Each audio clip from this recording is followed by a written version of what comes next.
तो ये किसी टाइप का एग्रेशन है जो एग्रेशन आजकल के बच्चों में आ रहा है। बच्चों अंदर एग्रेशन है, और एग्रेशन है, और खास करके मैं इन एग्रेशन में बहुत हद तक रिस्पॉन्सिबल मानता हूँ इन मूवीज को जो ये आ रही है, एनिमल टाइप है और ये धुरंधर टाइप्स, क्योंकि बिकॉज उसके अंदर इतना देखिए। और दूसरी बात ना, आजकल के बच्चे इस टाइप की मूवी ही देखना चाहते हैं,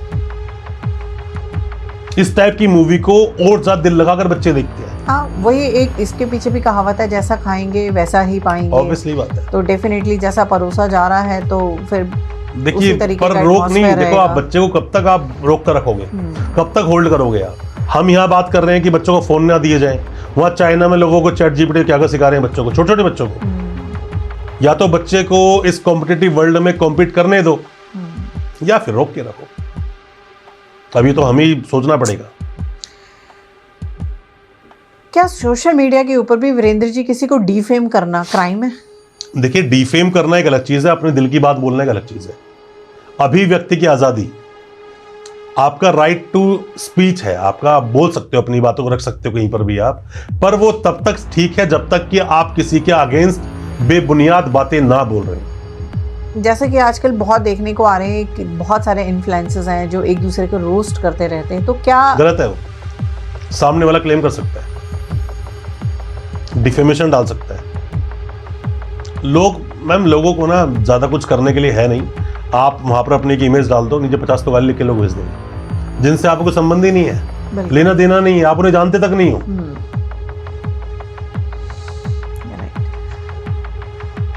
क्रिमिनल लॉयर बनने के लिए वीरेंद्र जी कौन से स्किल्स चाहिए? देखिए, क्रिमिनल लॉयर बनने के लिए पहले मेरा मानना ये है, कुछ भी बनने से पहले ना आपको अच्छा इंसान बनना पड़ता है। और अच्छा इंसान आप जब बनते हो ना, मतलब काफ़ी कुछ चीज़ है। हमारे भगवत गीता में आप जब सुनोगे तो उसमें बोलते हैं, बहुत सारी चीज़ बोली गई है उसके अंदर।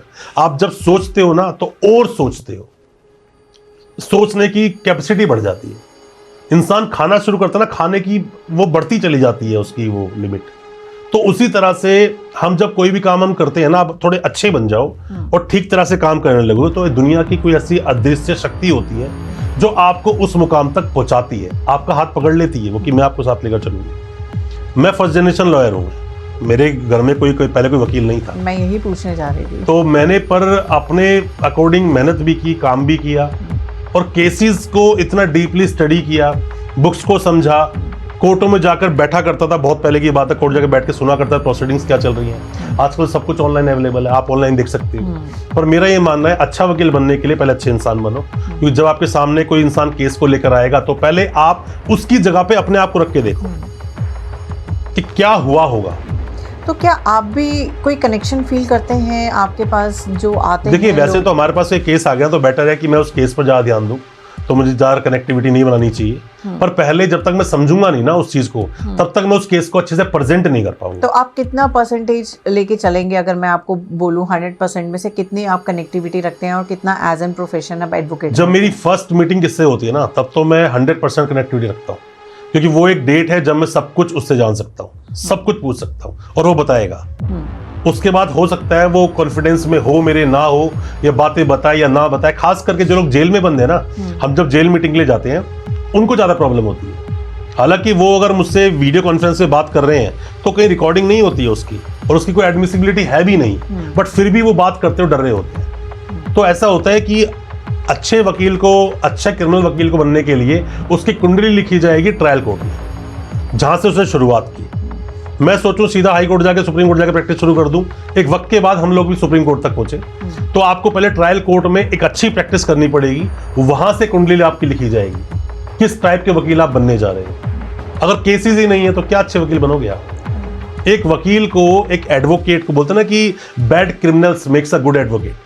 तो आपके जो केसेस है ना, जितने ज्यादा आप केस वर्स्ट टू वर्स्ट करते जाओगे, उतना ज्यादा आपकी नॉलेज और शार्प होती चली जाएगी, अपने आप को आप शार्पन करते चले जाओगे। इट टेक्स टाइम, ये एक दिन का काम नहीं जी। तो वीरेंद्र जी, आपने जो ये जर्नी अपनी रखी है, इस जर्नी में कोई एक ऐसा चैलेंजिंग केस जो आज भी आपको गूज़बम्प देता हो? मैम, पता है ऐसे केस तो वैसे बहुत सारे लाइफ में अपने सामने आए हैं ऐसे केस, पर मैं उन सभी केसेस में जिसमें कि देखो किसी इंसान को चीट कर लिया, ठग लिया, वो मानता हूं कि एक बार के लिए रिकवर हो सकता है, पर किसी इंसान की जान ले लेना वो रिकवर नहीं हो पाती है ना।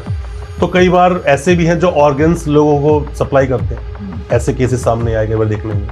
ऐसा आया केस कि सामने वाले के पास टोटली सब कुछ जोड़ जाड़े कुछ ही पैसा था और वो भी ठगों ने उसका लूट लिया, तो पूरी जिंदगी उसकी स्टेक पर लग गई। अगर हम बात करें, मैं ना सीरियस केस तो उन्हें मानता हूं जो केस ही नहीं था और फर्जी तरीके से सामने वाले को फंसा दिया गया, और ऐसे बहुत केसेस हैं।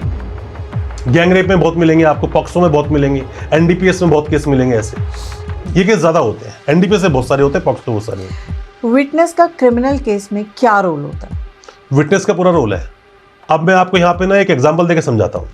एक केस मर्डर का है, एक केस हाफ मर्डर जिसे आप बोलते हो अटेम्प्ट टू मर्डर। 109 बीएनएस और 103 बीएनएस, या फिर 302 आईपीसी, या फिर 307 अपना आईपीसी। अब इसमें क्या होता है, मान लीजिए मैंने मर्डर किया, जिसको मारा वो तो मर गया ना, गवाही देने तो आएगा नहीं, तो विटनेस का है, विटनेस है ही नहीं। और 307 में किसी इंसान को मैंने 5 चाकू मारे, वो बच गया। अब मेरे को देखने में तो 302 मतलब मर्डर, मतलब फांसी, उम्र कैद, पर यहां पर तो उससे ज्यादा सीरियस तो ये केस बन गया, क्योंकि यहां पर सामने खड़ा है विटनेस, वो गवाही देगा कि इसने ही मुझे मारा था। आप अगर जब पढ़ते हो ना इसमें 109 बीएनएस का पढ़ते हो, तो उसमें लिखा हुआ है किसी भी इंसान को 10 साल की सजा होगी, उम्र कैद तक हो सकती है। अगर उम्र कैद का पनिशमेंट उसको एक बार मिल चुका, कन्विक्शन हो चुका, दोबारा वो अपराध जेल में रहते हुए कर दिया, तो फांसी भी हो सकती है। तो इसमें डिपेंड करता है कि आपने वो अटेम्प्ट टू मर्डर कैसे किया। जरूरी नहीं कि आपने किसी की तरफ अगर आपने गोली चलाई वो उसको लगेगी तो ही अटेम्प्ट टू मर्डर होगा, जरूरी नहीं है। अगर गोली छूकर निकल गई, पास से निकल, तो भी वो अटेम्प्ट टू मर्डर है। अटेम्प्ट टू मर्डर मतलब आपने जान से मारने के लिए कोशिश की, वही अटेम्प्ट टू मर्डर है।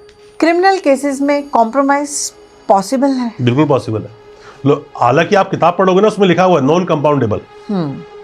आप कंपाउंडेबल नहीं है केसेस, पर कंपाउंड कर सकते हैं, कॉम्प्रोमाइज कर सकते हैं। आप 307 का केस है, मान लीजिए लड़ाई झगड़ा हुआ, उसकी भी चोट आई, मेरी भी चोट आई, 307 का केस बन गया। अब हमने लगा दिया कॉम्प्रोमाइज पर, हमने एक पिटीशन लगा दी कि भाई हम क्वैश करना चाहते हैं। तो सबसे पहले सब यही पूछेंगे कि भाई तेरे को इतनी चोट वोट आई, उसने इतना तेरे को मारा, उसने, आप कॉम्प्रोमाइज करने के लिए आए हो। तो वही वो बोलता है सर लड़ाई तो आपस में दोनों की तरफ से हुई थी, तो अब इतना टाइम हो चुका है तो मैं चाहता नहीं प्रोसीडिंग और लिंगर ऑन करना, मैं क्वैश करना चाहता हूँ, तो क्वैश हो जाएगा वो केस। ऐसा नहीं है क्वैश नहीं करा सकते। मर्डर केस में आदमी 4-5 साल से जेल में है और डायरेक्ट एविडेंस नहीं मिल रहा है, तो कई बार जैसा बोल देते हैं, देख लो कुछ हो सकता है, तो होता है, ऐसी बात नहीं है, कॉम्प्रोमाइज हो जाता है। आम लोगों को कौन सी लीगल मिस्टेक्स नहीं करनी चाहिए वीरेंद्र जी? देखिए इसका ना एक बड़ा सिंपल सा जवाब है। कोई भी ऐसी चीज जो आप करने जा रहे हो और आपका दिल मना कर रहा है, आप समझ जाओ इलीगल है। ज्यादा कुछ सोचने की जरूरत ही नहीं इसके ऊपर, कि कानून के बारे में आप ज्यादा समझ ही नहीं पाओगे। तो अगर दिल बोल रहा है गलत है तो मत करो उस चीज को। वीरेंद्र जी, आम जनता को अपने ऐसे कौन से 5 वो लीगल राइट्स पता होने चाहिए जो कि उनके लिए बहुत इंपॉर्टेंट है? तो प्लीज वो 5 पॉइंट्स आप हमारे साथ शेयर कीजिए। देखिए 5 पॉइंट में बोलूंगा तो बहुत शॉर्ट में होगा, पर मैं 5 आपको वे बताता हूं जो आपको पता होना चाहिए। सबसे पहले आपको राइट पता होना चाहिए, पुलिस आपको कब अरेस्ट कर सकती है, कब नहीं। दूसरा पता होना चाहिए पुलिस स्टेशन में आप हो तो क्या क्या रेमेडीज ले सकते हो, क्योंकि पुलिस स्टेशन में कोई दूसरा आपके साथ होता नहीं। तीसरा, रिमांड में पुलिस क्या कर सकती है और क्या नहीं कर सकती, आपको पता होना चाहिए। फोर्थ, जैसे ही आपको मजिस्ट्रेट साहब के सामने पेश किया गया तो उस वक्त क्या क्या रूल एंड रेगुलेशंस हैं जो मजिस्ट्रेट साहब के सामने होनी चाहिए, पुलिस वाला पेश करेगा, आपको पता होना चाहिए, हर इंसान को पता होना चाहिए। और लास्ट, कि किसी भी केस में उसकी ग्रेविटी क्या है, बेल हो भी सकती है या नहीं, या बेल होगी ही नहीं। आधे ज्यादा लोग तो इसलिए परेशान है कि हमारी बेल नहीं होगी, और उनसे ज्यादा परेशान वो लोग हैं जिनकी क्या बेल हो ही नहीं सकती पर उन्हें बेल चाहिए। तो अब आपको यही देखना पड़ेगा, एक आदमी को नॉर्मल तरीका पता हो जाए ना पुलिस से बात कैसे करनी है, मुझे लगता नहीं कोई डरेगा कोई पुलिस से।